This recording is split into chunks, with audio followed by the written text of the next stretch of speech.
Hello good morning सुप्रभात दोस्तों, आप सभी का स्वागत है आपके अपने परिवार जी एजुकेशन वर्ल्ड में। और आज का क्लास बहुत ही महत्वपूर्ण होने वाला है। आज हम लोग जानेंगे पाइल्स के बारे में, जिसको हिंदी में बवासीर बोलते हैं। ये होता किस कारण से है, इसके लक्षण क्या हैं और ये किस तरीके से इलाज इसका संभव है, इसकी पूरी चर्चा इस वीडियो में प्राप्त करेंगे। तो वीडियो को अंत तक देखिएगा। अगर वीडियो अच्छा लगे तो इसे दूसरों के साथ भी शेयर करिएगा। चलिए स्टार्ट करते हैं आज क्लास।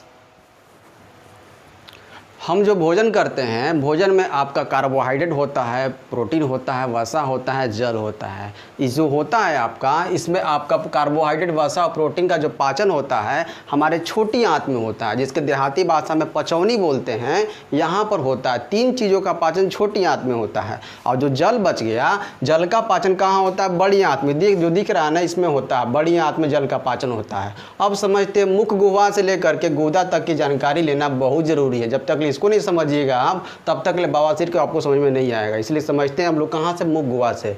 अब जब भोजन करते हैं तो मुख गुहा में करते हैं। मुख गुहा को क्या बोलते हैं? मुख गुहा को बोलते हैं माउथ कैविटी बोलते हैं। तो भोजन करते हैं तो यहाँ पर मुख गुहा में आपका क्या हुआ? स्टार्च का पाचन होता है, मतलब कार्बोहाइड्रेट का पाचन जो है, अगर पूछा जाएगा क्वेश्चन के कार्बोहाइड्रेट का स्टार्च का पाचन जो है कहाँ होता है, तो मुख गुहा में होता है। अब ये भोजन कहाँ आ गया? अब धीरे धीरे आता है कहाँ पर? ग्रास नली में पहुँचता है। ग्रास नली को क्या बोलते हैं? ओसोफेजस बोलते हैं। अब ये भोजन आपका भोजन नहीं रहा, इसको बोलते हैं बोलस बोलते हैं। बोलस को आप ऐसे समझ सकते हैं, जब खाना पीना खाते हैं तो कराच में कंकड़ पड़ता है ना, तो जो निकाल कर देखते हैं ना, वही है बोलस। अगर मिठाई उठाई होता तो खा जाते होंगे, और जब साधारण खाना होता है फेंक देते होंगे, ठीक है, तो उसको क्या बोलते हैं? बोलस बोलते हैं। अब बोलस कहाँ आता है? बोलस जो है धीरे धीरे कहाँ आता है? धीरे धीरे अमाशय में, अड़ास मानी गिर नहीं जाता, धीरे धीरे आता है अमाशय में। अमाशय और पेट समझिएगा ध्यान से। अंदर की ओर क्या बोलते हैं? अमाशय इसको बोलते हैं। बाहर की ओर क्या बोलते हैं? पेट बोलते हैं, स्टोमक बोलते हैं, उदर बोलते हैं, ठीक है। यहाँ पर आता है भोजन आपका आता है, जब ये आता है पेट में आता है, तो पेट में आपका जो भोजन आता है, जो भी आप भोजन करते हैं, वो आपको एचसीएल करने का, एचसीएल की यहाँ पर आपका पेट में क्या होता है? एचसीएल एसिटिक होता है। ये क्या करता है? आपके भोजन जो करते हैं उसको एसिटिक करने का काम कौन करता है? तो पेट करता है, ठीक है। पेट कर दिया क्या? एसिटिक कर दिया, मतलब अम्लीय कर दिया। अब ये भोजन कहाँ आता है? धीरे धीरे आता है आपका छोटी आंत में आता है। छोटी आंत में प्रवेश करता है। छोटी आंत में जैसे ही प्रवेश करता है तो ये दो हार्मोन छोटी आंत में प्रवेश करता है, तो इसका नाम क्या हो जाता है? छोटी आंत में जैसे प्रवेश करता है तो इसका नाम काइम हो जाता है। बोलस आता है तो छोटी आंत में प्रवेश करता है तो क्या हो जाता है? काइम हो जाता है। जब ये छोटी आंत में जैसे ही प्रवेश करता है, जैसे ही छोटी आंत में प्रवेश करता है यहाँ पर, तो ये जो है छोटी आंत दो हार्मोन स्रावित करता है। पहला हार्मोन जो है अग्नाशय ग्रंथि को पाचक एंजाइम छोड़ने के लिए संकेत देता है। दूसरा हार्मोन जो है ना, पित्ताशय को पित्त छोड़ने के लिए संकेत करता है। अब अग्नाशय ग्रंथि यहाँ क्या कहता है? ये कहता क्या चीज़ है कि जब तक ले जो खाना आया है क्षारीय नहीं होगा, तब तक ले हम पाचक एंजाइम नहीं छोड़ेंगे। यहाँ पर इसका नखड़ा हो जाता है। तो ये छोटी आंत जो गुहार करता है किससे? पित्ताशय से। पित्ताशय भैया आप जो पित्त रखें आपको छोड़ दीजिए, तब जा करके अग्नाशय ग्रंथि आपका पाचक एंजाइम छोड़ेगा। तो ये क्या करता है? पित्ताशय जो है पित्त यहाँ छोड़ता है, जिसके कारण से जो खाना खाते हैं आप वो क्षारीय हो जाता है, तब जाके अग्नाशय ग्रंथि पाचक एंजाइम छोड़ता है। पाचक एंजाइम का मतलब ये जो है, अग्नाशय ग्रंथि को पाचक एंजाइम ग्रंथि इसको बोला जाता है, पूर्ण पाचक एंजाइम ग्रंथि बोला जाता है। क्यों? क्योंकि ये जो है अकेला जो है कार्बोहाइड्रेट को, वसा को और प्रोटीन को पचाने का एंजाइम छोड़ता है, ठीक है। ये छोड़ता है क्या चीज़? कार्बोहाइड्रेट, वसा, प्रोटीन को पचाने का एंजाइम छोड़ता है। अब जो ये पित्ताशय जो पित्त छोड़ा है, पित्त क्या करता है? पित्त जो है वसा को पचाने में मदद करता है, ठीक है। ये दोनों आपका अपना काम कर दिए। अब खाना क्षारीय हो गया, खाना कहाँ आ गया? छोटी आंत में आ गया, छोटी आंत में आ गया आपका, छोटी आंत में आपका खाना आ गया। यहीं पर क्या होता है? टोटली खाना आपका जो पचता है यही छोटी आंत में पचता है, जिसको देहाती भाषा में क्या बोलते हैं? पचौनी बोलते हैं। यहाँ पर अवशोषण भी होता है, यहाँ पर अवशोषण भी हो जाता है। स्मॉल इंटेस्टाइन में क्या हो जाता है? यहीं पर अवशोषण होता है।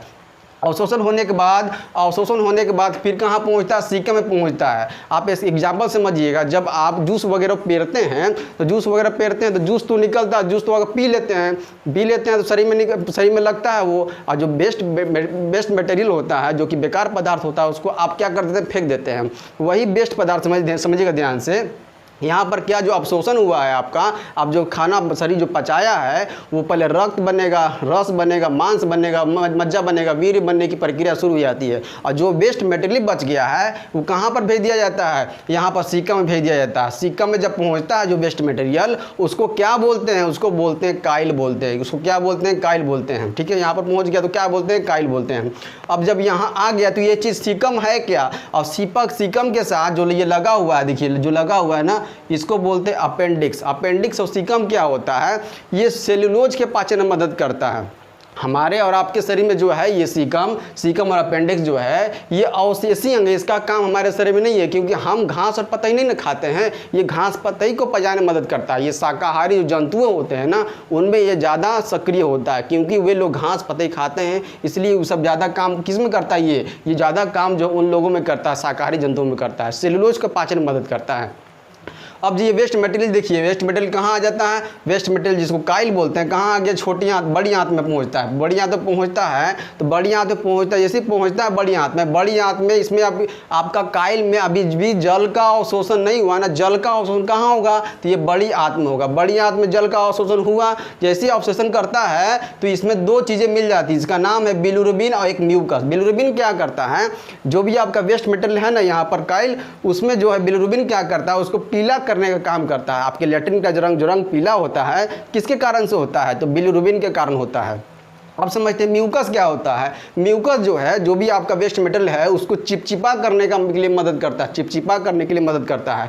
अब ये कहाँ आ जाता है, धीरे धीरे करते हुए आपका कहाँ पहुँच जाता है, तो ये मलाशय में पहुँच जाता है, रेक्टम में पहुँच जाता है। ये देखिए मलाशय है, रेक्टम में पहुँच जाता है, रेक्टम में पहुँच जाता है, फिर गुदा के रास्ते जो है बाहर, एनस के रास्ते बाहर निकल जाता है। ठीक है, तो ये तो ठीक है, मुख गुहा से लेकर के मतलब कि गुदा तक की जानकारी। अब समझते हैं बवासीर किस कारण से होता है। ये आपका जब मल जब यहाँ पहुँचता है मलाशय में, तो मलाशय में जब मल पहुंचता है तो यहीं पर स्टोर रहता है। ये स्टोर रहता है तो बहुत समय तक जब ये स्टोर रहता है तो यहाँ पर क्या हो जाता है, मलाशय में रेक्टम में जो है, रेक्टम की दीवारों पर क्या हो जाता है, घाव उत्पन्न होने लगता है। क्योंकि ये क्या न्यूट्रिशंस नहीं है, ये वेस्ट मटेरियल है। वेस्ट मटेरियल ज़्यादा समय तक रहेगा यहाँ पर तो ये सड़ने लगता है। सड़ने के कारण क्या होता है, इसके दीवारों पर क्या हो जाता है, इसके दीवारों पर घाव उत्पन्न हो जाता है। घाव जब आप लेटरिन करते हैं तो यहाँ गुदा में क्या दर्द होता है, कभी कभी ये जो घाव है आपका बढ़ जाता है, जिसके कारण से आपका गुदा में आपका ब्लड भी निकलने लगता है।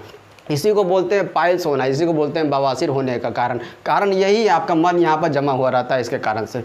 अब समझते हैं लक्षण क्या है, इसका लक्षण क्या है। लक्षण इसका समझिएगा ध्यान से। अगर आपको कब्ज जैसा लग रहा है, मतलब कि पेट जो है घुमियाल से लग रहा है, तो इसका मतलब यह है आपका जो कि आपका मलाशय में जो रेक्टम में जो है, रेक्टम में आपका मल जो है उपस्थित है, इसके वजह से आपको पेट घुमियाल लग रहा है, कब्ज की समस्या हो रही है। मतलब ये आपको क्या, यहाँ से आपको मलाशय में आपको कब्ज की समस्या, मलाशय में आपको मल है, इसके वजह से उसको पूरी तरह से आपका पेट फ्रेश नहीं हुआ है, इसके वजह से होता है, इसकी वजह से होता है।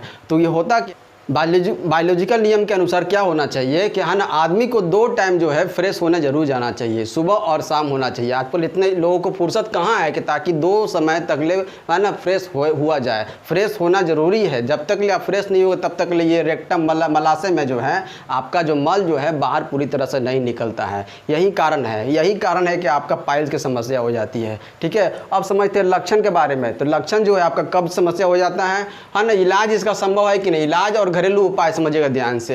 इलाज करवाने के लिए जब डॉक्टर पास जाते हैं तो डॉक्टर जो है क्या करता है, डॉक्टर जो है इसका ऑपरेशन करता है। बवासीर का ऑपरेशन होता है, पाइल्स का ऑपरेशन होता है। तो डॉक्टर को जो घाव दिखेगा उसी का ऑपरेशन करता है। और जो घाव मतलब घाव जब यहाँ होता है तो अगल बगल भी क्या कर लेता है, अगल बगल भी वो अपना स्टार्ट हो जाता है। जो कि स्टार्टिंग में जब वो डॉक्टर करता है, जब वो ऑपरेशन करता है तो उसको दिखता नहीं है, उसको नहीं दिखता है। वो जो घाव दिखता है उसी का ऑपरेशन करके बाहर निकाल देता है। ठीक है, अब 1-2 साल बाद ये समस्या फिर से उत्पन्न हो जाती है। ठीक है, तो ये समस्याएं बनी रहती है। इसका उपाय, घरेलू उपाय ये है कि आप क्या कीजिए, जब भी आप सोकर उठते हैं सुबह ना, तो आप एक गुनगुना पानी, 1 से 2 गिलास अपने हिसाब से जो गुनगुना पानी पी करके तब फ्रेश हुआ जाए। उससे क्या होगा, जितना आप गर्म पानी पीजिएगा यहाँ पर जितना आपका गर्म पानी, गुनगुना पानी आएगा ना, वो क्या करेगा, आपको म्यूकस की मात्रा को बढ़ा देगा। म्यूकस जितना ज़्यादा बनेगा यहाँ पर वेस्ट मटेरियल को नहीं रहने देगा, वो आपको गुदाकरा से पूरी तरह साफ़ कर देगा। अब पूरी तरह साफ़ हो जाएगा तो आपको पाइल्स की दिक्कत नहीं होगी, पाइल्स की दिक्कत नहीं होगी। कितने तो होते हैं कि चाय पी करके क्या करते हैं, मतलब कि चाय पी करके मल को त्यागते हैं। तो चाय पीना और पानी की मात्रा और चाय की मात्रा में किसका ज़्यादा है, तो पानी की मात्रा ज़्यादा है। इसलिए सजेशन मेरा यही है कि आप जो है 1 गिलास या 2 गिलास जितना हो सके गुनगुना पानी पी करके तब फ्रेश हो जाए, तो ये समस्या आपको देखने को मिलेगी। तो ये घरेलू उपाय थी। उम्मीद करता हूँ कि कारण, लक्षण और इलाज और घरेलू इलाज आपको समझ में आ गया होगा, है ना। बवासीर के बारे में पूरी जानकारी मैंने बता दिया है, ठीक है। सबका पाचन कहाँ कहाँ होता है, कार्बोहाइड्रेट का पाचन हो गया, वसा का पाचन, प्रोटीन का पाचन, जल का पाचन मैंने बता दिया। उम्मीद करता हूँ ये वीडियो सबको पसंद आया होगा। अगर अच्छा लगे तो दूसरों के साथ भी शेयर कीजिए। चलिए, धन्यवाद।